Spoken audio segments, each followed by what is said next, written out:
Bueno, hola a todos. Ya estamos comenzando.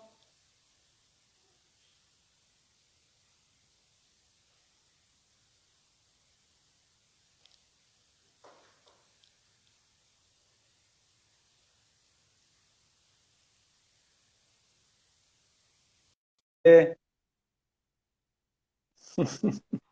Ahora sí.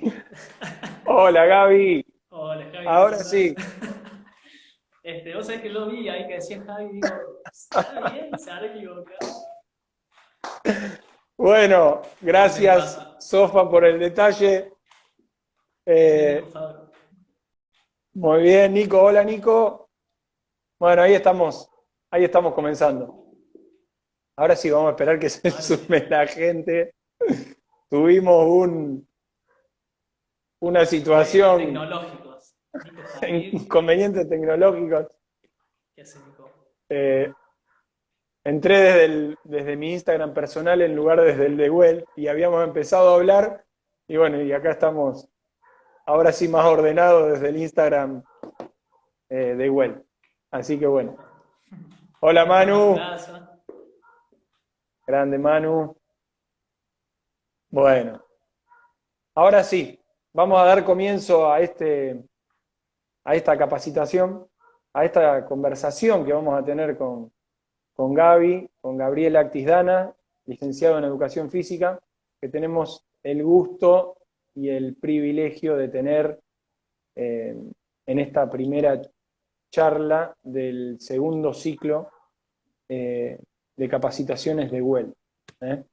Así que, bueno, para quien no conoce o recién se suma al espacio, vamos a hacer esta introducción brevemente, Gaby.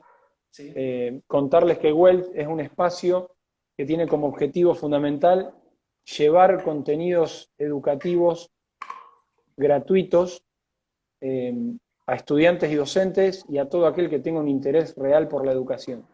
Y en ese sentido es que intentamos sustentar este espacio con algunas empresas del sector privado. Y en este sentido tenemos que agradecer muy especialmente a quienes nos están acompañando para que esto sea posible, que son Agroproducciones Torresi, Distribuidora 9 y Baimel. Son las tres empresas que nos están acompañando y que estamos muy contentos de que sean parte de este espacio. Gaby, agradecerte a vos personalmente, es un gusto enorme que estés acá compartiendo con nosotros y también quiero agradecer especialmente a tres personas que son Bruno y Sofía, que me ayudan mucho en todo lo que es la logística, y personalmente a Eli, que me banca y que me apoya y que me acompaña en todas eh, los momentos de creación y de estar en todos los detalles, así que bueno, esas son las personas que les quiero agradecer y que hacen que esto sea posible, realmente. Así que, bueno, contarles que va a haber un ciclo de charlas, que esta es la primera, que todavía no salió a la luz cuáles son las próximas, pero que se tienen que quedar muy atentos porque hay muchas novedades muy interesantes para que se puedan sumar y puedan participar. En este segundo ciclo hay una modalidad doble que es vivos en Instagram y algunas capacitaciones por Zoom. Así que les pido que se queden ahí atentos a nuestras redes, que vamos a estar poniendo todas las novedades ahí. Y bueno, Gaby, mientras se va sumando la gente, aprovecho para hacerte algunas preguntas generales que tienen relación y que me estabas contando recién cuando empezamos, nos embalamos a hablar de cómo fue que llegaste a la docencia, por qué estudiar en un profesorado. Me estabas contando que estuviste muy cerca de los deportes, que practicaste muchos de ellos y que esa fue tu puerta de acceso al profesorado de educación física. Tal cual. Sí, algo que me llama la atención por ahí es que nunca me interesó particularmente en sí la docencia. Porque yo como practicante lo que me interesaba y lo que siempre me interesó en realidad es el movimiento. En Kung Fu en la práctica, por ejemplo, era cómo ser más rápido, cómo ser más fuerte, o cómo sentir mejor el movimiento, o cómo tener mejores reflejos, cómo reaccionar mejor, o sea, cómo mejorar, básicamente. Entonces, como siempre estuve en el mundo del movimiento, lo más cercano era kinesiología o educación física. Kinesiología no me llamó mucho la atención porque le vi como una visión por ahí muy médica, y la educación física era como, bueno, era como lo que estaba ahí, ¿viste? Entonces, ahí nomás empecé, y los primeros 3 años de la carrera la pasé bastante mal. No me gustaba para ¿no? nada, o sea, iba, leía lo que había estudiado y me iba a entrenar al gimnasio, que estaba ahí en el IPEF, el gimnasio 3, no, el gimnasio 1, que es de gimnasia artística. Entonces, los primeros 2 o 3 años, nada, o sea, era como, iba porque tenía que ir. Pero en tercer año Ujú. hizo un clic, tuvimos a Mario Di Santo, al profe, al profesor Mario Di Sí. Santo, que nos dio una perspectiva del movimiento científica que yo no sabía que existía. En ese momento me fui a la biblioteca y veía, me acuerdo que llegué a mi casa y le dije a mi mamá, existen libros así de grandes de fisiología del ejercicio, o del entrenamiento de la fuerza, y decía, ¿a quién se le ocurre Qué bueno. que puede existir un libro de 500 páginas solamente de Mm. entrenamiento de la fuerza? Obviamente me lo compré, el superentrenamiento de Berkshire, y por ahí Pero que sí. empezó. Eh, Ajá. y desde el momento en que descubrí que existía todo ese mundo, bueno, ahí sí no podía parar de leer y de practicar y de estudiar, y de hecho me iba medio mal en el IPEF, en las materias del Ujú. IPEF. De hecho, la licenciatura me fue mal también dentro de todo porque no podía pensar en otra cosa más que lo que a mí me gustaba estudiar, que en ese momento era fisiología del sistema nervioso, o ciencia del entrenamiento de la fuerza, motricidad y otras cosas que la educación física hoy en Córdoba no está muy evocada a eso. Aclaro que dice que le iba mal y era uno de los alumnos más destacados del curso, o sea, para la mirada Ah, que no saben lo que son eh, mis per- hermanas. Ah, personal. tengo unas hermanas Bueno, muy Gaby, curiosas. y cómo llegamos a esto de pensar el movimiento como un elemento fundamental de la experiencia humana? O sea, ¿cómo Sí, llegaste a profundizar sobre el conocimiento o el estudio del movimiento en la conducta humana o en la vida de las personas? ¿Por qué haces una reflexión sobre esto o es un tema que ya lo hemos charlado varias veces, pero ¿por qué es el área de interés? ¿Por qué te volcaste hacia esa temática? sí. Bueno, me acuerdo cuando estábamos en el profesorado, nos hacen hacer el primer trabajo como de investigación, eh, que nos hacían hacer como un anteproyecto de tesis, ¿no? Haciendo eso, íbamos a hacer algo sobre coordinación con mis compañeros, y llegó un libro que se llama Teoría del Movimiento, que se llama The Meinel y el El Schnabel. Mainer. Es un libro Ujú. bastante viejo de unos seguidores de Bernstein. Eh, Cuando encuentro ese libro, me lo llevo a mi casa y tuve toda la semana, bueno, me comí el libro en la semana, y ya empieza a Así hablar el libro. de la motricidad más allá del movimiento. O sea, está bien, nosotros veo, por ejemplo, yo hago este movimiento con la mano, ¿sí? Pero para hacer esto, adentro de mi cuerpo hay un montón de procesos que involucran la sensación, la percepción, la toma de decisión, la representación del movimiento, la ejecución, la contracción muscular. Y bueno, cuando descubrí que había eso, se abre un mundo, y algo que me llamó muchísimo la atención es el desarrollo motor, que de hecho mi tesis fue sobre el desarrollo motor en el club, en las categorías inferiores, porque me llegaban los chicos de la primera que no sabían ni correr, y era como, tenemos que hacer algo con esto. Eh, bueno, entonces empecé a leer sobre eso, y me di cuenta de que en realidad hasta esta conversación que estamos teniendo ahora es un acto motor en sí mismo. Porque nosotros lo que hacemos básicamente es sensar, o sea, recibir información de algún tipo, auditiva, visual, kinestésica, propioceptiva, sensor, de algún tipo, procesamos esa información, creamos un mundo, una realidad, entendemos, y en base a esa representación que hacemos es que accionamos después en el mundo real. Entonces, en definitiva, todo el movimiento que surja, o toda conducta, todo comportamiento, como darle un abrazo a alguien, lanzar una piedra, jugar un deporte, o simplemente observar a un músico, escuchar a un músico tocar, es un acto motor en sí mismo, o sea que es una forma de movimiento. Y un poco por ahí va esta charla. O eso es lo que yo quería Buenísimo. apuntar, ¿no? Como que el movimiento, no, primero que nada, también otra cosa. Los seres humanos tenemos como una tendencia a buscar el equilibrio. Y esto lo entendí muy bien cuando me lo explicó Javier Capitán, que en realidad nosotros no podemos estar en equilibrio, porque somos seres dinámicos.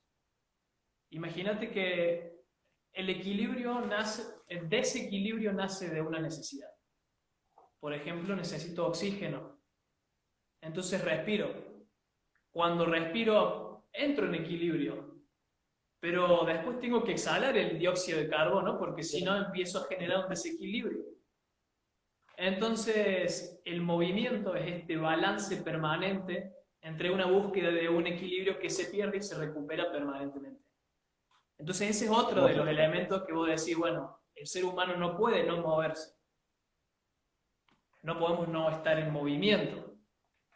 Y ahí es donde entra en una cascada de, bueno, un mundo nuevo también, otro universo de teoría de los sistemas dinámicos y el caos y todas esas cosas que te empiezan a replantear un montón de perspectivas sobre cómo nosotros entendemos el movimiento como profesionales de la educación física y cómo lo tratamos, cómo trabajamos sobre ese movimiento. Y ni siquiera sobre el movimiento, sino sobre la persona que se está moviendo. Así que bueno, un poco de por ahí. Qué bueno, Gaby. Qué bueno esta mirada porque no solamente los que estamos dentro de la educación física, sino una gran parte de la sociedad, eh, relaciona enseguida educación física con deporte como la única forma de movimiento que se da en la escuela, porque las experiencias, eh, o muchas de las experiencias, están relacionadas a que en educación física se va a hacer un deporte. Y se entiende el movimiento exclusivamente como un deporte. Y esto que vos planteás, digamos, es una mirada completamente diferente de entender el movimiento desde otra óptica, y eso modificaría la planificación de las clases y cómo lo comprendemos o desde dónde nos paramos para pensar en movimiento. Porque cuando nosotros ingresamos al profesorado nos dijeron, bueno, educación y movimiento. Y el movimiento, educación, cuerpo y movimiento. Y el movimiento lo entendíamos en ese momento desde un lugar relacionado al deporte.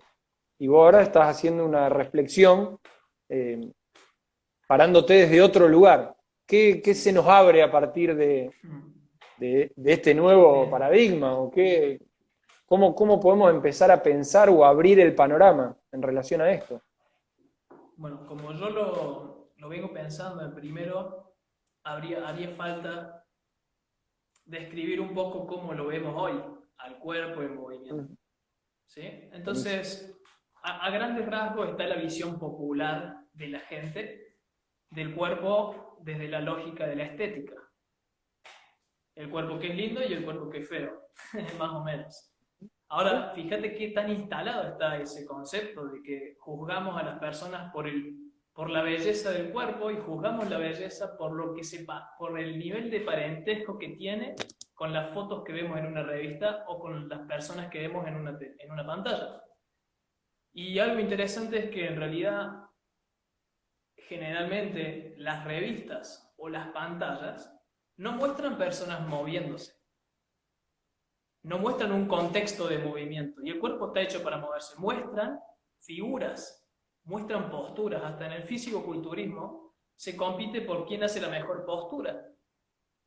No hay una resolución, no hay un carácter funcional en ese movimiento. O sea, son movimientos, no hay movimiento, ¿se entiende? Entonces, buscamos a través del movimiento alcanzar algo que no se mueve. O sea, estamos dándole al ser humano un modelo estático que no tiene contexto, no tiene movimiento, no tiene nada. O sea, estamos dándole un modelo muerto. Y lo mismo va pasando también con la ciencia. Cuando nosotros empezamos a leer investigaciones, por ejemplo, vos lees entrenamiento de la fuerza y decís, bueno, ¿cómo se mide la fuerza? Con la RM, la repetición máxima, que es la carga máxima con la que podés mover una barra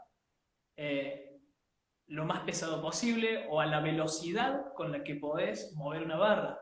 Si medís la resistencia, la estás midiendo con VO2 máximo. O sea, el volumen de oxígeno máximo que puede consumir un cuerpo en movimiento gracias al corazón, las arterias y si medimos la flexibilidad, la estamos midiendo en ángulos. O si medimos la velocidad, la medimos en tiempo. Entonces, le estamos dando parámetros al organismo, o estamos viendo a un cuerpo con parámetros numéricos que no tienen absolutamente nada que ver con el movimiento real, que es la resolución. Por ahí quizás es una distancia escalar. Por ejemplo, si pensamos cómo es que hace el cuerpo para medir distancias, tenemos que entender que la función del ojo y el movimiento del ojo y la longitud de los músculos del ojo, y en base a eso cómo cambia la visión, es como nosotros vamos sabiendo si algo está lejos o está cerca, no cuántos metros hay hasta la pared. Es cuánto me lleva con el ojo llegar hasta la pared desde esta posición. Sería algo así. O por otro lado, desde ese nivel se desglosa hacia las ciencias del ejercicio y empezamos a ver el movimiento como patrones básicos de movimiento, que son patrones de sentadilla, peso muerto, empuje, que sería pre-banca, y dominadas.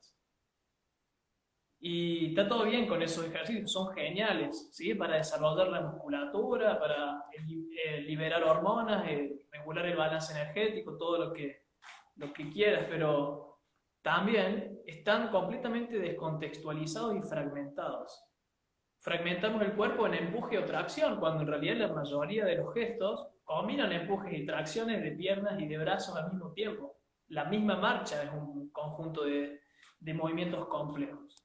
Entonces, intentando entender al cuerpo, terminamos simplificándolo tanto que pierde su carácter complejo. ¿Se entiende? Sí, se entiende. Entonces las Claramente. intervenciones se vuelven simplistas lineales y no contemplan la totalidad del cuerpo humano y del movimiento y de lo que realmente está sucediendo. Es que las propuestas también se planifican de este modo. O sea, Exacto. al simplificarlo, se simplifican también, la transposición didáctica es en base a una simplificación y no abordando esta complejidad a la que vos estás haciendo referencia. No quiero que quede como que digo que eso está mal, ¿no? Para mí no es que esté mal, pero muchas veces pasa que a ver, yo como practicante, ¿no? Si yo estoy pensando en cuántos kilos puedo mover o a qué velocidad muevo una barra, me disocio de mis sensaciones corporales y termino siendo dependiente de factores externos que me están diciendo si me estoy moviendo bien o no. O necesito un profesor que venga y me diga esa sentadilla está bien ejecutada o no. Entonces la persona que se mueve deja de tener la libertad de saber si está haciendo las cosas bien o no y se vuelve dependiente. Que es lo mismo que sucede con el sistema de salud. Estamos tan disociados de nuestro cuerpo que no sabemos si estamos sanos o enfermos y tenemos que ir a un médico para que nos diga que estamos bien, por ejemplo. No me quiero meter en ese tema porque no es mi campo, pero en el mundo del movimiento está pasando muchísimo, ¿no? Qué bueno, Gaby, esta postura. Y en cuanto a, porque abordar el movimiento o hablar de movimiento en esta sociedad que no lo pone como una prioridad, o muchas veces la vida moderna ha hecho que siempre esté primero otra cosa, y el tema de ahí caemos en el tema del sedentarismo y de estas características que tenemos los humanos en este momento histórico, porque no siempre fue Ujú. así. Sí, Eh, ¿Cómo ves ese tema relacionado a la falta de movimiento o qué conceptos analizás desde esa mirada, de las consecuencias que trae el sedentarismo y la falta de movimiento? Vos recién hablabas de un cuerpo que está preparado para moverse y que es sí. complejo y que necesita de esa complejidad. Eh, ¿Cómo lo ves en la actualidad? Este es un tema que, que la humanidad, preocupa a la humanidad, el tema del sedentarismo, con Sí, todas sus consecuencias, ¿no? tal cual. Y es, bueno, es súper complejo el tema. Pero que justo creo que va a entrar alguien ahora, capaz que haga ruido. Pero bueno. Lo importante que como yo lo veo es que hay dos grandes polos a la hora de entender la implicancia del no movimiento. Uno es del organismo en sí mismo, de la salud del cuerpo humano derivada del movimiento. Y otro es el aspecto quizás mental, o más, es un poco más volado, por así decirlo, pero tiene mucho sentido. Y es, si vamos al primero, nosotros tenemos que entender el código genético del ser humano, dónde nace, en qué contexto nace, y en base a eso, entender cuál es la normalidad del ser humano. A ver, yo el año pasado, no, el año pasado, trabajaba en el Instituto Modelo de Cardiología. Trabajamos haciendo rehabilitación cardiovascular. Básicamente mi tarea era entrenar a personas que habían tenido 2 o 3 infartos, que bueno, tenían problemas cardíacos. Y le pregunto a uno por qué estaba en ese hospital, qué le había pasado. Me mira y me dice que tenía 4 estenes. O sea, le habían puesto 4 estenes en las arterias. Y dice, no sé por qué, porque vivo una vida normal, como lo que come todo el mundo, hago lo que hace todo el mundo, o sea, no es que tenga una vida muy extraña. Y ahí No está el entiendo por problema, qué me ¿no? pasa esto. Exactamente, la Ujú. gente no sabe, pero la forma en la que vivimos hoy no es normal. Si ponemos en contraste la forma en la que vivimos hoy con los 40.000, 50.000 años que tiene la especie humana en este planeta, los últimos 400 años el cambio fue radical. O sea, pasamos de ser nómades que viajaban, que se movían, que cazaban, que comían alimentos de la tierra, que dormían de noche, que eran alumbrados por la luz durante el día, que estaban en contacto con suciedad todo el tiempo, pero que al mismo tiempo era naturaleza, digamos, no es que tenían suciedad como hoy, mugre. Eh, entonces tenían todo un cuerpo que se fue desarrollando en interrelación permanente con ese contexto y con ese hábitat. Cuando viene el sedentarismo y nos empezamos a sentar, empieza a avanzar la tecnología poco a poco, empezamos a usar caballos, se inventan elementos, qué sé yo, y de golpe cuando hace como 400 años que aparecen las nuevas energías a vapor, bueno, se cambió todo porque aparecen las máquinas que empezaron a hacer todo por nosotros, que cocinaban por nosotros, que trabajaban la tierra por nosotros, que nos desplazaban de un lugar al otro, aparecen las sillas y bueno, con esos últimos 400 años pasamos de vivir en un contexto salvaje como cualquier otro animal, en tribus, a pasar en ciudades y hoy frente a celulares, frente a computadoras, sin hacer absolutamente ninguna necesidad, no tenemos necesidades, digamos. Entonces, este cambio de vida, tenemos que entender que lo que le pasa, lo que hace una persona todos los días afecta la forma en la que su cuerpo responde a lo que hace. Entonces, si yo salgo a correr un día, por ejemplo, es salir a correr, me va a acelerar el corazón, me va a trabajar los músculos, va a distribuir sangre, voy a aumentar la frecuencia ventilatoria. Todos esos cambios van generando adaptaciones en el cuerpo que potencian las funciones que se repiten en el tiempo. Entonces, esta es una capacidad fundamental, que es la entrenabilidad. Nos volvemos mejores en aquello que practicamos todo el tiempo. Lo que más se repite, nos volvemos mejores en eso. Y es un arma de doble filo, porque nos podemos volver mejores en estar sentados. Y realmente lo hacemos. Empezamos a ser cada vez más eficientes para estar sentados. El tema es que nos entrenamos tanto para estar sentados que cuando hay que salir a correr, el cuerpo está preparado para estar sentado, no para correr. a estar sentado. De hecho, estar sentado es súper eficiente la forma en la que los músculos se van acomodando para estar sentado en esta posición. Entonces, este cambio de comportamiento en el alimento, en las horas de sueño, en el movimiento, en el estrés, en la exposición al sol, en la exposición al frío, todos estos cambios que dejaron de estar porque empezamos a vivir en una cultura que apenas hay una pequeña cosa que molesta la corta, con aire acondicionado, con una campera, con más almohadones, con lo que sea, se vuelve tan cómoda que se vuelve frágil. Ante la comodidad y el exceso de comodidad nos volvemos frágiles.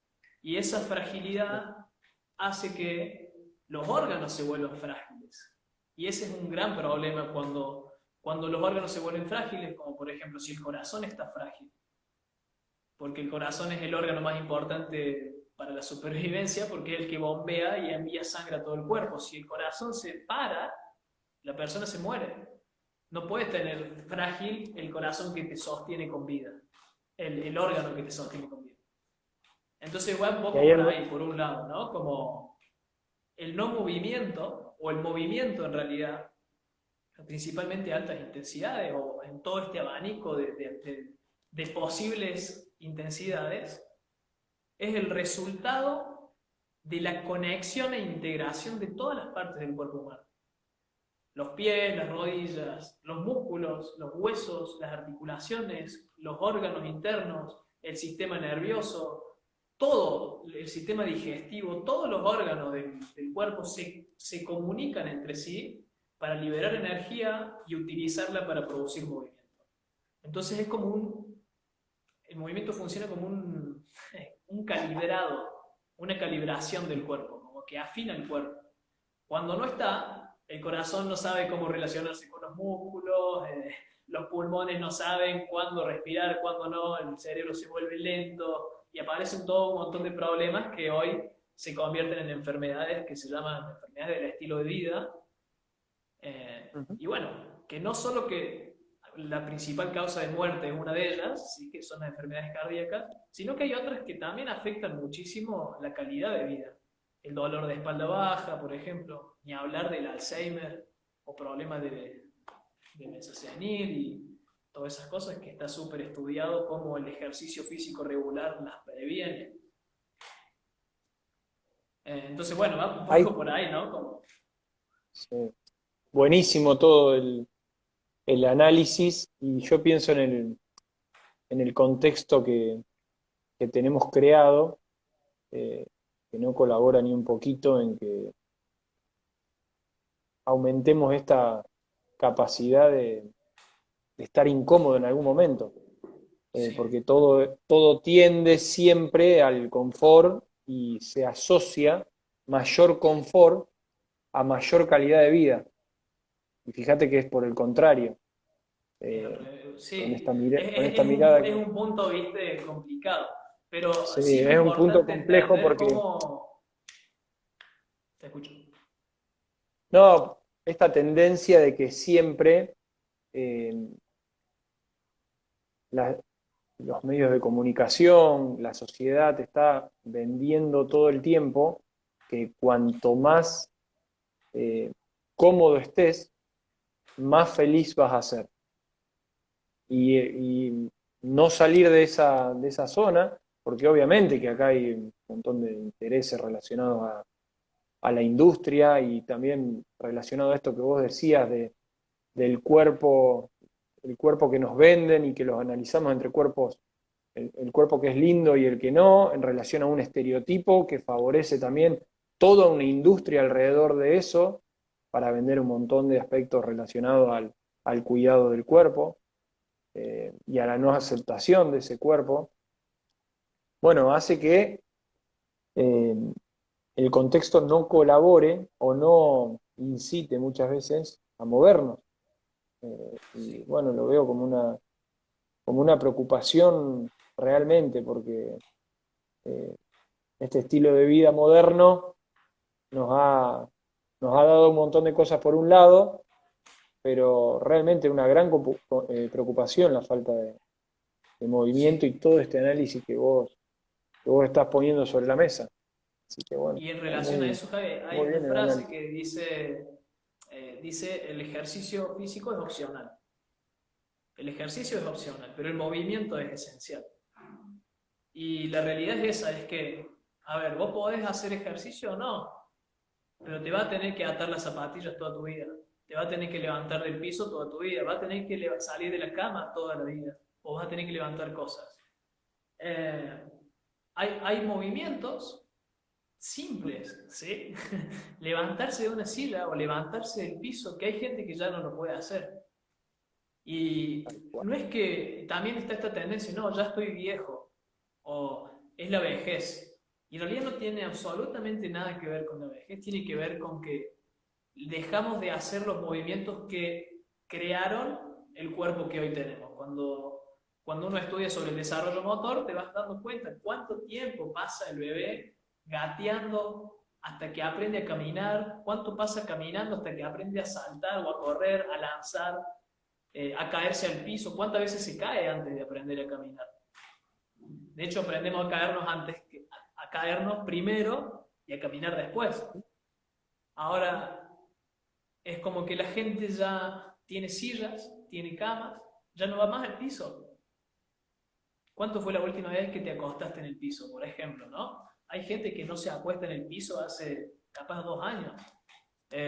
Y moverse en el piso, ¿sí? Que del piso venimos, porque ahí es donde se desarrolla la motricidad humana, primero, en el piso, Bueno, involucra altísimos grados de flexibilidad y de sincronización de patrones cruzados, contralaterales o ipsilaterales, sucesivos, el rolido, la coordinación de la columna, los diferentes apoyos y el equilibrio que no se están usando. Porque es más importante hacer una sentadilla profunda, pesada, por ejemplo. Volviendo al tema de la sí. ciencia, de la numeración y todo eso.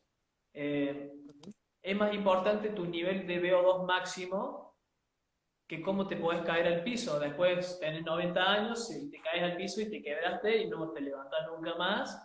Y no te levantas nunca más, ni siquiera del hospital. Entonces, y otra cosa, por ejemplo, bueno, vos me conocés que hago movimientos extraños durante la vida. Sí. La otra vez estaba haciendo una vertical en el centro, no sé dónde estaba, y viene alguien y me dice, ¿por qué haces eso? ¿Por qué te paras así? Y yo le digo, ¿vos por qué te paras así? O sea, ¿por qué no se puede hacer una vertical y sí podés estar parado normal? Y ahí entran en juego un montón de cosas de cómo la cultura reprime distintas formas de movimiento. Sentarse en el piso está mal. Uno no se puede sentar en el piso.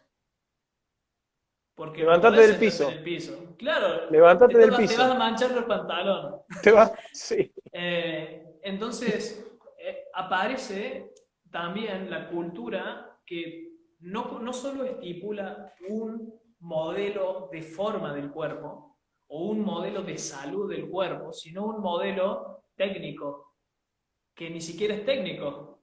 ¿Sí? Si yo me paro sacando pecho porque quiero estar derecho, la gente dice, oh, ¿qué le pasa? Se está haciendo el malo, por ejemplo. ¿Entendés? No me lo dicen Sí, a mí, totalmente. pero es lo primero que Sí, piensan. sí. Yo le digo a los chicos del colegio, parate derecho, saca pecho. No, es que van a pensar que me estoy haciendo el malo. Eh, y no ¿Cómo es pasa eso? por ahí, ¿entendés? Es como Sí, tal que cual. pasar de esto, de esta postura, a esta postura, es lo mismo. Pero hormonalmente cambia todo. Pasar de esto a esto, está estudiado que 3 minutos, por ejemplo, así como parado así, o 3 minutos parado así, cambia el nivel hormonal. Esto te aumenta la testosterona y esto te aumenta el cortisol, que es la hormona del estrés. Oh, qué bueno. Entonces, eso está relacionado con otra parte, que es lo que te digo, esto de la parte quizás mental, que nosotros vivimos en nuestra conciencia, cuando estamos conscientes, cuando estamos no estamos durmiendo, o sea, cuando estamos conscientes, Ujú. despiertos, en nuestra experiencia van pasando distintas cosas. Por ejemplo, uno le va prestando atención a los pensamientos, que sería el mundo mental, que es el diálogo interno, como me hablo a mí mismo, o recuerdo algo, me imagino cómo podría llegar a ser algo, creo imágenes, creo realidades mentales.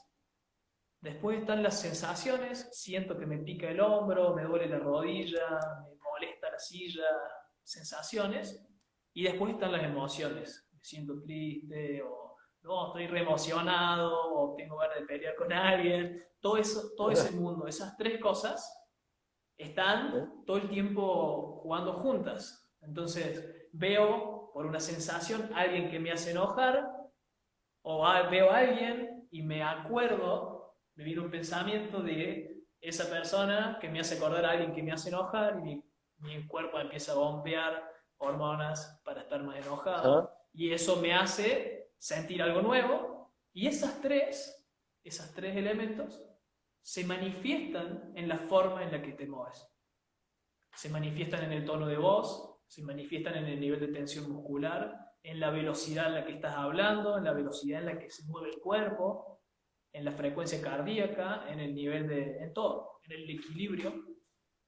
Entonces, volviendo al tema del movimiento, ¿no? O sea, nos movemos según lo que pensamos, según cómo nos sentimos y según lo que estamos percibiendo o lo que estamos sensando, lo que pasa alrededor. Cuando la cultura reprime movimientos,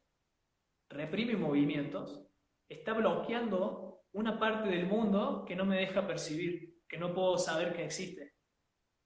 Entonces, bloquear, reprimir el movimiento es una forma de reprimirle a la mente, a las personas, para que no experimenten algo distinto.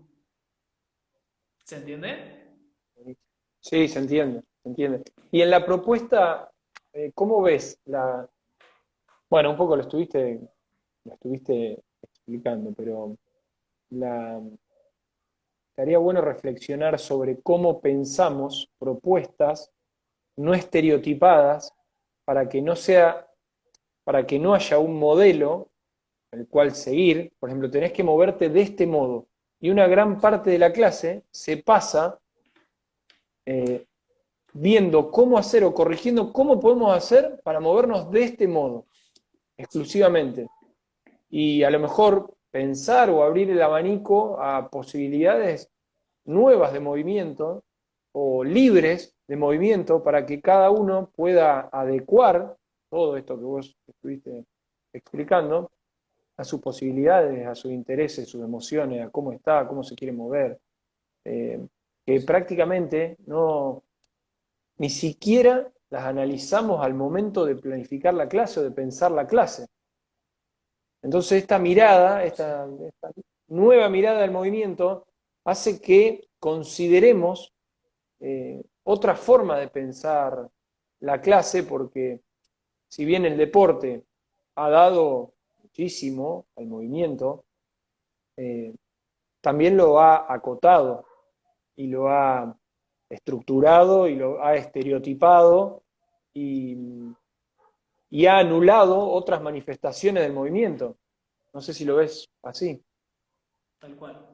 De hecho, eh, bueno, esto también ya está empezando a surgir, ¿sí? No, no es que no es nuevo dentro de todo, pero sí están apareciendo muchas investigaciones o muchos avances en la comprensión de cómo se construyen los movimientos que te permiten entender que el paradigma anterior o los paradigmas más convencionales están obsoletos, porque en realidad nosotros tenemos la creencia, cuando vos hablas de como entrenamiento, ¿no?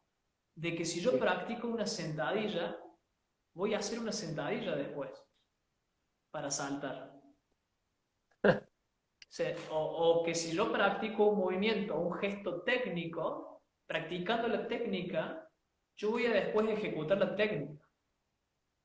Y bueno, Masabe nos lo ha explicado mucho y él lo debe entender mucho mejor que yo, pero en realidad el sistema nervioso construye un movimiento construye los movimientos en Sí. cada situación. Cada Ajá. situación se construye un movimiento nuevo que nunca se repite y nunca se va a repetir en la vida. O sea, cada movimiento es único y no se vuelven a repetir. Los patrones no se repiten. ¿Sabes por qué? Porque, primero, por darte un ejemplo, ¿no? Uno de los mayores efectos que tiene la vejez a la hora de perder capacidad funcional no es la atrofia de los músculos, sino la pérdida de unidades motoras en la médula espinal. El problema es que van perdiendo neuronas que se van muriendo y Ujú. tienen que reorganizar sus propios patrones. Es como, me caigo y de golpe tengo que usar neuronas que no usé porque las que ya tenía se murieron.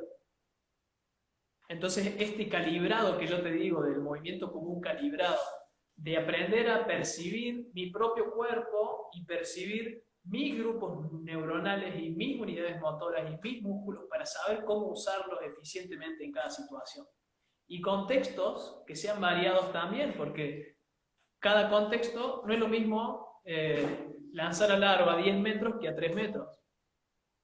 Vos que jugás al básquet. eh, la velocidad, la zancada, los cambios de dirección. O sea, el movimiento es, como dice acá el Emi, compañero de conversaciones Sí. del movimiento, ¿sí? Patrones emergentes. Los Patrones patrones de emergentes. movimiento emergen, surgen en base a el cuerpo que yo estoy teniendo en ese momento, que cambia al otro momento. Porque, ¿qué pasa? Emerge un patrón, y ese patrón, ¿qué hizo? Consumió energía. Y esa energía cambió la estructura metabólica de esas células. Por lo tanto, esas fibras que usé, o esas células que usé, quizás ya están fatigadas y tengo que usar otras para el mismo movimiento. De hecho, Ujú. cuando vos ves el entrenamiento de la fuerza y ves cómo va cambiando el reclutamiento de unidades motoras a medida que van aumentando la fatiga de las diferentes fibras o Ujú. aumentando la carga, bueno, es como, es como que es muy difícil estereotipar y decir, este movimiento es el que tengo que usar para jugar al tenis, este es el saque perfecto, este es el drive justo, porque te cambia la emoción y cambia todo también, cambia los niveles de fuerza, cambia los niveles de Buenísimo. fuerza, cambia todo. Ahí Emiliano Contexto dice fluctuante. autoorganización constante por el contexto fluctuante. Buenísimo. El cambio de Exactamente, contexto hace que vos te tengas que organizar constantemente para dar una respuesta a eso. ¿Y tal cómo cual. podemos eh, pensar en una manera o en una forma práctica todo esto que estamos pensando? Por ejemplo, yo estoy escuchando esta charla, me surgen un montón eh, de incertidumbre o dudas sobre, bueno, ¿qué podría hacer para si mañana quiero hacer ejercicio o moverme y no eh, salir a correr, andar en bici o hacer sentadillas? ¿Cómo podría o qué podría pensar, qué podría incluir en mi movimiento cotidiano, si estoy acostumbrado a hacer movimientos estereotipados, o cómo podría pensar incluir nuevas experiencias relacionadas a esto de eh, fluctuar el contexto? No sé si se entiende la pregunta. Sí, se entiende perfecto. ¿Qué Y podría acá incluir? yo creo que lo que hay que distinguir es el medio que uso para entrenar y el método que yo uso para entrenar. El medio sería salir a correr o hacer sentadillas, pero Sí, el método es cómo estructuro yo mi práctica en base a ese medio. No estoy diciendo, por ejemplo, que hacer sentadillas esté mal, no, pero hay que entender cuál es la función de la sentadilla dentro de mi práctica y que eso no es lo único. Entonces, por darte un ejemplo, el foco donde yo lo pongo, como es en el sistema nervioso o es en la motricidad, me interesa más la sensación y la autoorganización por la sensación que el patrón de movimiento que emerge. No sé si me explico. Sería, por sí, ejemplo, sí, esto. sí. Si yo puedo hacer una sentadilla y puedo repetir una sentadilla, puedo hacer una zapatilla de manera mecánica sin prestar atención a lo que está pasando. Ahora, si yo pongo el eje de decir, bueno, ¿dónde está mi centro de gravedad y dónde están mis pies y dónde está la barra? Y empiezo a entender la relación entre el empuje con los pies, mi centro de gravedad y la barra, empieza a haber un juego en el cual la perfecta armonización entre la barra, el centro de gravedad y el apoyo dan como resultado una sentadilla perfecta. Pero el foco no está en decir, tengo que hacer ese movimiento, sino que tengo que sentir y coordinar mi movimiento en base a la sensación.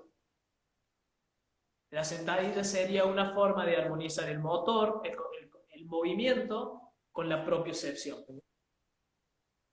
Llévalo a otro lado, vamos a organizar el movimiento con la visión. Lanzar al aro, por ejemplo, o darse pases con alguien. Percibo a través de la visión y mi movimiento se ordena en base a eso. Y esa autoorganización puede seguir distintas expresiones o distintas calidades en base a los puntos que uno pone como, digamos, quizás como límites, que se llaman constraints, creo que es constreñimiento, son como, pongo límites o pongo cosas que te estorban para que vos tengas que seguir haciendo lo mismo a pesar de que te esté pasando esto. Entonces el foco es el mismo, es mantengo la sentadilla, por ejemplo. Bueno, pero si yo tengo un peso, tengo que mantener la misma línea, ¿sí? Pero tengo el doble de peso de este lado, por ejemplo, ¿no? Y bueno, voy a tener que sentir cómo cambia el ajuste y la distribución de peso sobre mi centro de gravedad en base al cambio de peso. Entonces, respetamos la regla que utiliza el cuerpo para aprender movimientos, que es la teoría del esquema, que bueno, es un poco vieja, ¿no? Pero a grandes rasgos funciona como, yo creo reglas de comportamiento de, si pasa esto, entonces hago esto. Si pasa esto, entonces hago esto. Si tengo el peso de acá, entonces ajusto más acá. Aumento el tono antilateralización por tener más peso de este lado. ¿Entendés? Y así se empieza a abrir un abanico infinito de posibilidades en cuanto al entrenamiento. Ahora, algo que me parece súper importante, más allá del entrenamiento, es que, a ver, mucha gente quiere generar cambio en su vida, ¿no? Quiero cambiar. Y no tienen en cuenta el movimiento en su cambio. Porque cada decisión se anticipa con un procesamiento mental, ¿sí? Con un pensamiento, que se relaciona directamente con un estado emocional, que se relaciona con una postura. Entonces, cuando hablamos del movimiento desde esta lógica, empezamos a entender cómo la postura y la forma en la que yo me relaciono con mi movimiento termina definiendo mis procesos mentales también.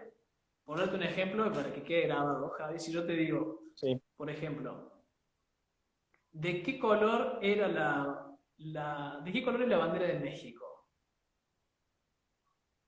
Verde, blanca y roja. Bien. Cuando yo te hice la pregunta, hiciste como 5 movimientos antes de responder.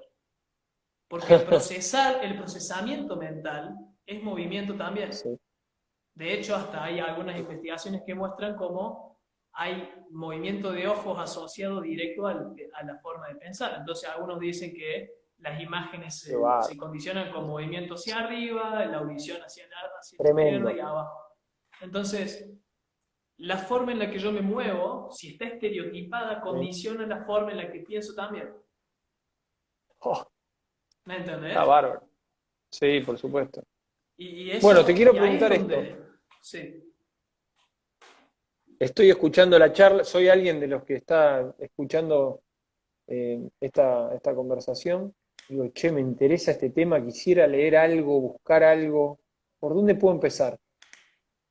No sé si vos empezaste por algún lado y vos dirías, y tendría que haber empezado por este otro, o es difícil dar alguna sugerencia por dónde empezar a estudiar esto de, bueno, eh, pensemos el movimiento desde un lugar diferente. Sí.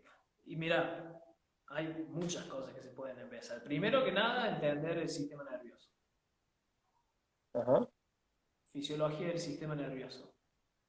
Que ahí ujú. vas a encontrar, bueno, básicamente cómo funciona todo el proceso de toma de decisiones, de la ¿Y qué te motricidad, del gustó de control eso? postural. ¿Leer a Loiber o a quién?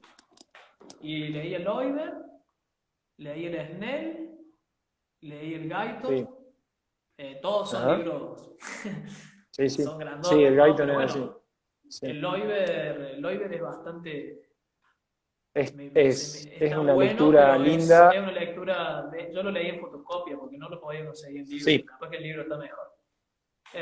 sí. Pero sí, Pero no es fisiología tan del extenso el sistema Loiber. nervioso. De hecho, hay un libro que se llama Neurociencia y Deporte. Ujú, También está bueno. O Motricidad Humana de Robert Regan, también. ajá, claro. O sea, entender el movimiento desde una lógica sensorial y motriz y no desde Sí. una lógica mecánica. Ujú, Después está otro bien, está bueno. libro, pero bueno, está Pero un solo en poco es inglés. que un poco nosotros lo aprendimos así, los que estamos relacionados al Sí, profesorado de educación física, lo aprendimos de ese modo. Yo por eso te hago esta pregunta. Bueno, yo mira, estudié de esta manera, siempre dentro de la estructura eh, y de los estereotipos y desde las técnicas de que, bueno, y ahora escucho esto y digo, qué interesante poder empezar a ampliar la mirada sobre este sí. tema. Vos Lo fuiste un poco interesante por ahí ahí, es, estudiando el sí, sistema que nervioso y después ampliando hacia el estilo de vida, hacia mira, dónde. lo que pasa es que también hay que entender que el modelo del mundo que se elige, o la concepción de lo que está bien, lo que está mal, de lo que es y lo que no, se elige en base a los objetivos. El entrenamiento convencional, del entrenamiento de la fuerza, por ejemplo, que es una de las corrientes que viene más fuertes, ¿Sí? deriva del levantamiento olímpico, donde el Ujú. objetivo es levantar más kilos. No me Levantar importa nada nada todo más. lo que hablamos hoy. No me importa nada de todo lo otro que vos me decís, Y de está lo que perfecto que sea pasa, así. Exactamente, de la está re bien sensación. que esté Ujú. así, porque, Sí. a ver, cada uno tiene su búsqueda con respecto a lo que haga, ¿no? Eh, yo Ujú. empecé, yo empecé con fisiología del ejercicio, fue lo primero que me puse a leer. Ujú. Que también te da esta visión de decir, bueno, si yo quiero mejorar mi resistencia, tengo que correr más para generar más mitocondrias y para expandir el tamaño Sí. del corazón y mis arterias. Pero nunca se habló en ese libro de cómo estabas corriendo, por ejemplo, de la fisiología del ejercicio, Ujú. de la técnica. Entonces entras al libro de atletismo y decís, ah, mira, acá hablan de la técnica, dicen que la técnica es lo más importante. Mortal. Entonces voy a practicar técnica. Y te pones a practicar la técnica, los brazos a 90, el empuje bien, no sé qué. Y después, pero nadie habló de cómo cada persona adapta la técnica a su cuerpo. Y ahí aparece la motricidad, como cómo hace una persona para aprender el aprendizaje motor, para aprender una técnica. Y ahí aparecen todas estas leyes del esquema. Y después aparece como, ah, mira, está bien, sí, esto se aprende así, controlamos los movimientos así, pero en el deporte, ¿qué pasa? ¿O qué me pasa? ¿Cómo elijo yo? ¿En qué momento específico? Y bueno, y ahí aparece, se empieza cada vez más y más y más.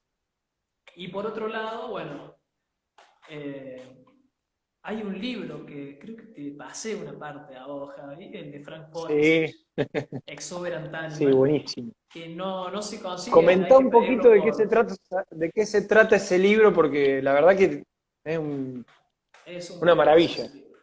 Sí, Sí, impecable. es una maravilla. Es un Por libro ejemplo, que una de las cosas habla, que leí sí, del libro, de ese libro, que me llamó mucho la atención, es el impacto que tiene el nuevo estilo de vida en la visión en relación sí, a hace muchos años atrás. Y sí, dicen, una de las cosas que me quedó es, imagínate que vos hoy salieras a la calle y pensás que te puede atacar un tigre. Entonces, ¿cómo irías? ¿Con la mirada hacia dónde? Porque nosotros estamos acostumbrados a focalizar, a estar con el sí, teléfono acá. ¿Cómo irías hacé este ejercicio.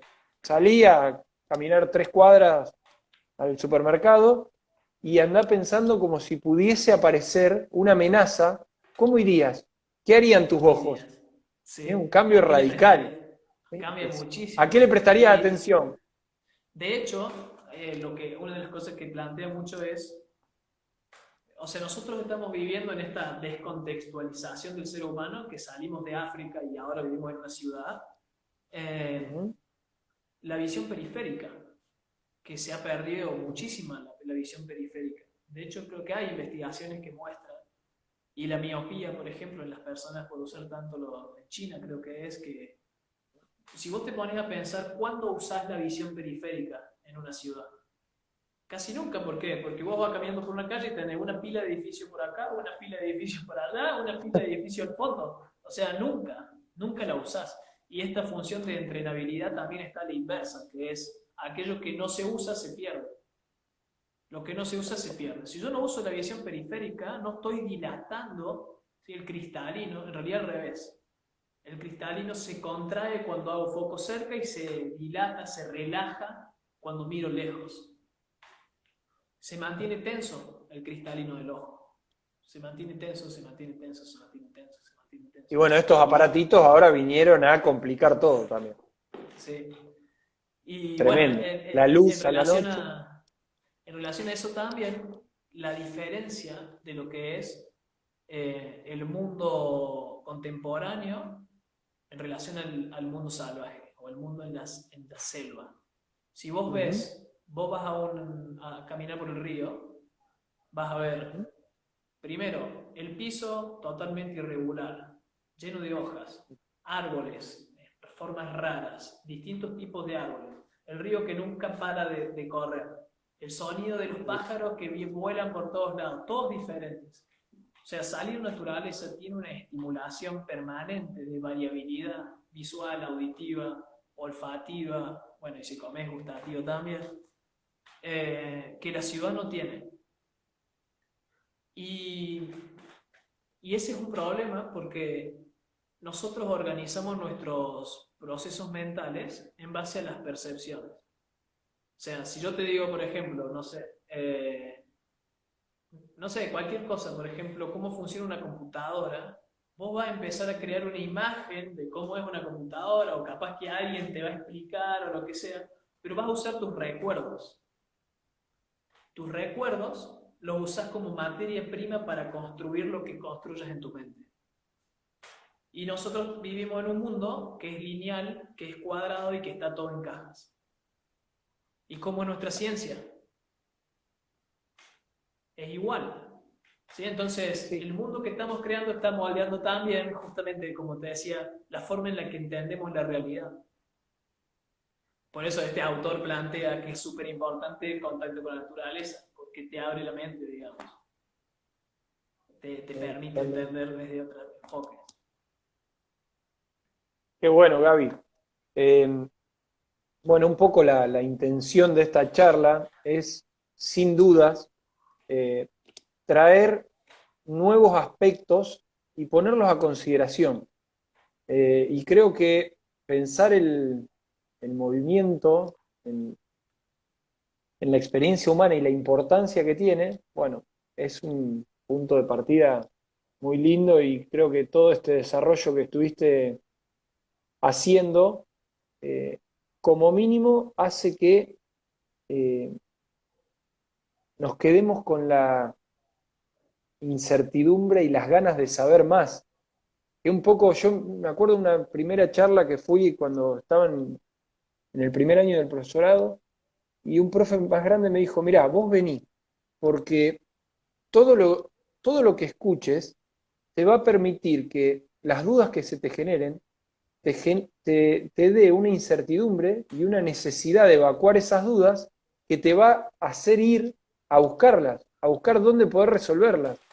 Tal cual. Y eh, ahí alguien puso que ahora en los profesorados se está planteando una educación física basada en la corporeidad y la motricidad. Bienvenido, bienvenido sea a partir desde ahí, pero yo creo que todo el abanico de la educación física requiere sentarse en una mesa y replantear el movimiento humano y ver nuevas tendencias, nuevas perspectivas y nuevos análisis.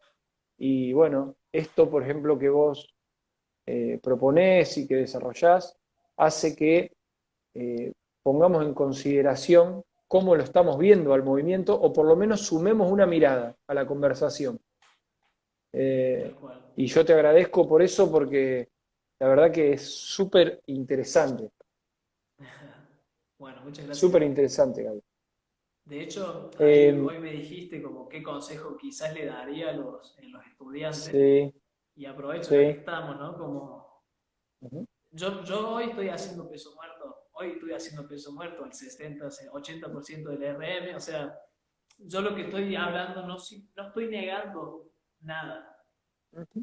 ¿sí? Está De hecho, al sumando, contrario, estoy reflexionando sobre, es como nosotros estamos muy acostumbrados, y creo que así funciona un poco la mente, ¿no?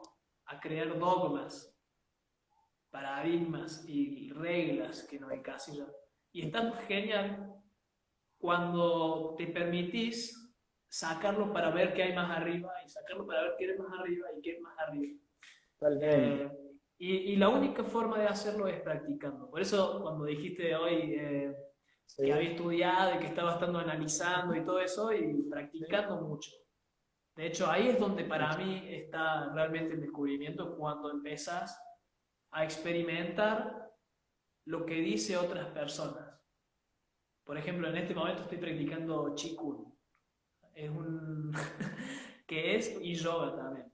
Algo que nunca me imaginé que iba a estar haciendo. Que es como una especie de práctica basada en la medicina china para manejar el chi. Ujú. Algo que en mi cabeza también nunca hubiese imaginado que iba a estar haciendo, ¿no? Como manejar chi, vaya a saber qué es el chi. Eh, pero Ujú. bueno, me doy el lugar para experimentar y ver qué es lo que sucede, aunque no sé, aunque no entienda ni lo que estoy haciendo todavía. Y son movimientos totalmente opuestos y nada que ver a lo que estamos acostumbrados a ver cuando hablamos de ejercicio para la salud.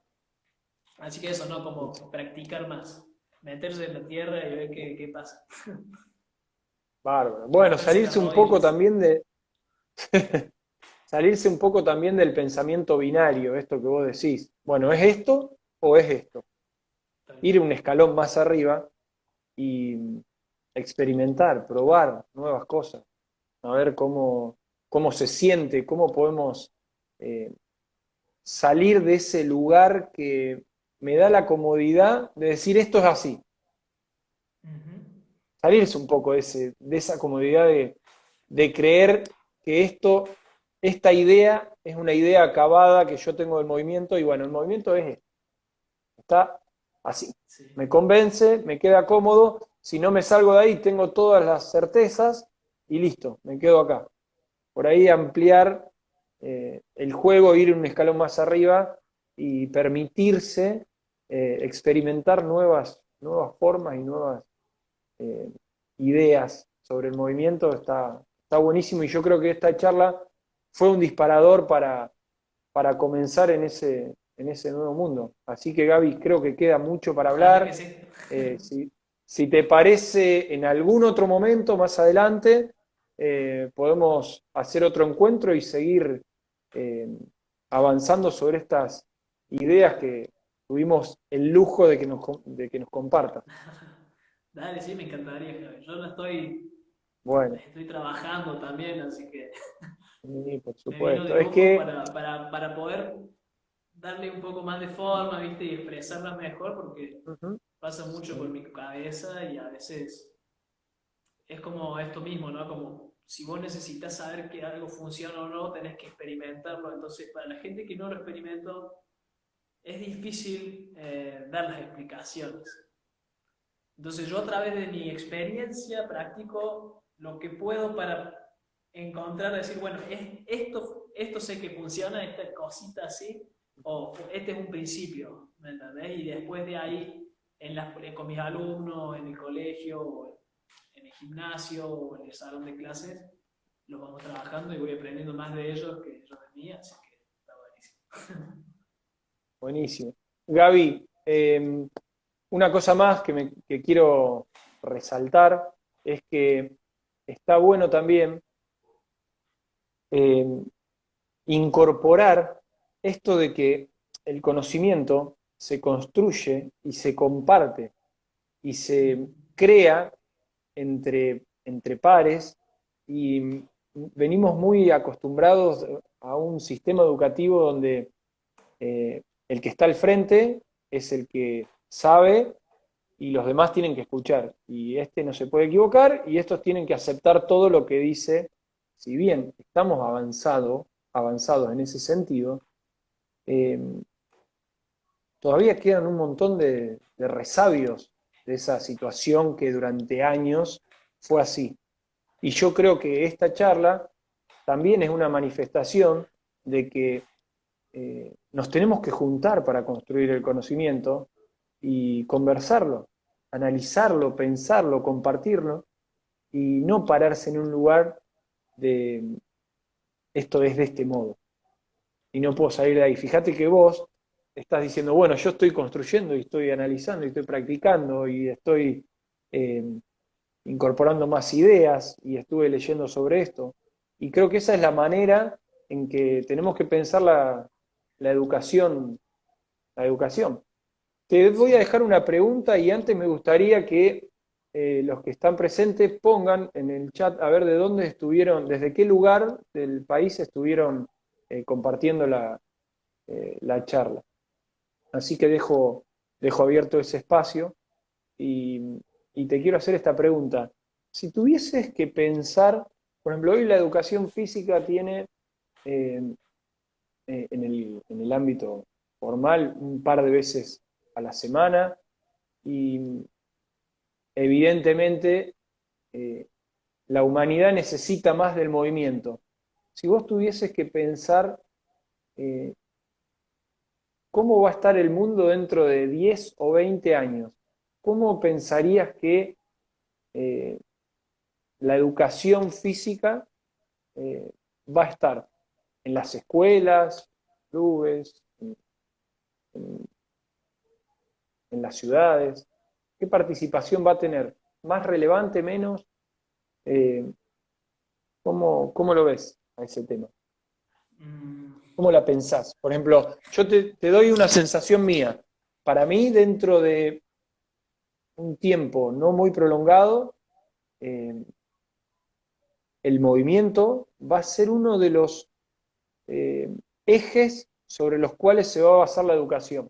No tengo duda que ese momento va a llegar, porque las investigaciones eh, dan como resultado que el movimiento es una de las claves para el aprendizaje, que moverse cada día favorece el aprendizaje. Y hoy, 50 minutos, 2 veces por semana, eh, queda muy corto. Entonces yo creo que una de las bases sobre donde se va a apoyar la educación en unos años va a ser el movimiento. No sé si vos lo ves así o si tenés una mirada diferente. mm, está difícil la pregunta. Por- porque, a ver, primero, no sé si van a estar las escuelas dentro de 10 años, Ujú, primero. Me parece que es muy probable que en cuanto al movimiento, los celulares terminen acaparando la educación física, que uno termine ujú. aprendiendo por el celular. O te Ajá. puedo decir cómo me gustaría que sea a mí. Dale, Eh, dale, dale. yo creo que hay que crear sistemas, que la gente tiene que tener una independencia y tiene que estar dentro de su vida, fuera de la escuela. O sea, la Ujú. educación física no tiene que ser en la escuela para mí, tiene que estar en todos lados todo el tiempo. Tiene que ser algo que esté en la vida diaria de la gente. Y por otro lado, lo que yo creo es que la educación física tendría que apuntar a crear espacios colectivos donde se ponga donde se pongan a prueba quizás, o donde se brinde el espacio para darle una manifestación a esa capacidad que tiene el cuerpo, digamos, y que se va trabajando por individual. Por darte un ejemplo, que cada persona se haga responsable de su condición física para estar saludable, y que el rol de la educación física es crear contextos para que la gente se mueva en grupo. Buenísimo. Es Buenísimo. como que yo lo veo más como ya, a ver, ya los celulares, es como que las clases de educación física, si no tienen un conocimiento o si no tienen un aporte que te lleve más allá de la mera repetición de ejercicios, es preferible hacerlo en tu casa con un celular que te guía, digamos. Y de hecho hay un libro que se llama Sálvese quien pueda. Creo que es del 2007, 2012, no me acuerdo, un libro dentro de todo viejo, que habla de cómo va a cambiar el trabajo a lo largo de los años gracias a los avances tecnológicos. Y una de las grandes cosas que plantea el libro es que va a haber un 90% o un 50%, no, creo que era un 80%, algo así, era mucha gente, la gran mayoría de la gente se va a quedar sin trabajo. Y hoy en día el trabajo es una fuente espiritual o un motivo para vivir, digamos. La gente hoy vive para trabajar. Entonces, ¿qué va a pasar cuando el mundo no tengas que trabajar más porque hay robots que hacen todo? Va a haber un vacío espiritual en el mundo de necesito contacto humano, necesito hacer mi vida con algo, o no sé. Bueno, para mí ahí es donde entran las prácticas corporales, como un centro para crear culturas donde la gente pueda entrar en, no sé, en conexión, digamos, con una tribu, con su propio cuerpo, con las profundidades de la vida en general, con el movimiento, digamos. Más o menos por ahí lo veo, como creo que debería ser. Pero yo no sé Espectacular, nada. Gaby. No, pero está muy buena la reflexión. Bueno, con esto vamos cerrando. Les agradecemos a todos los que estuvieron presentes. Gaby, eh, decirte que la verdad es un placer que hayas estado. Y bueno, y dejamos abierta la puerta para un segundo encuentro en en algún otro momento.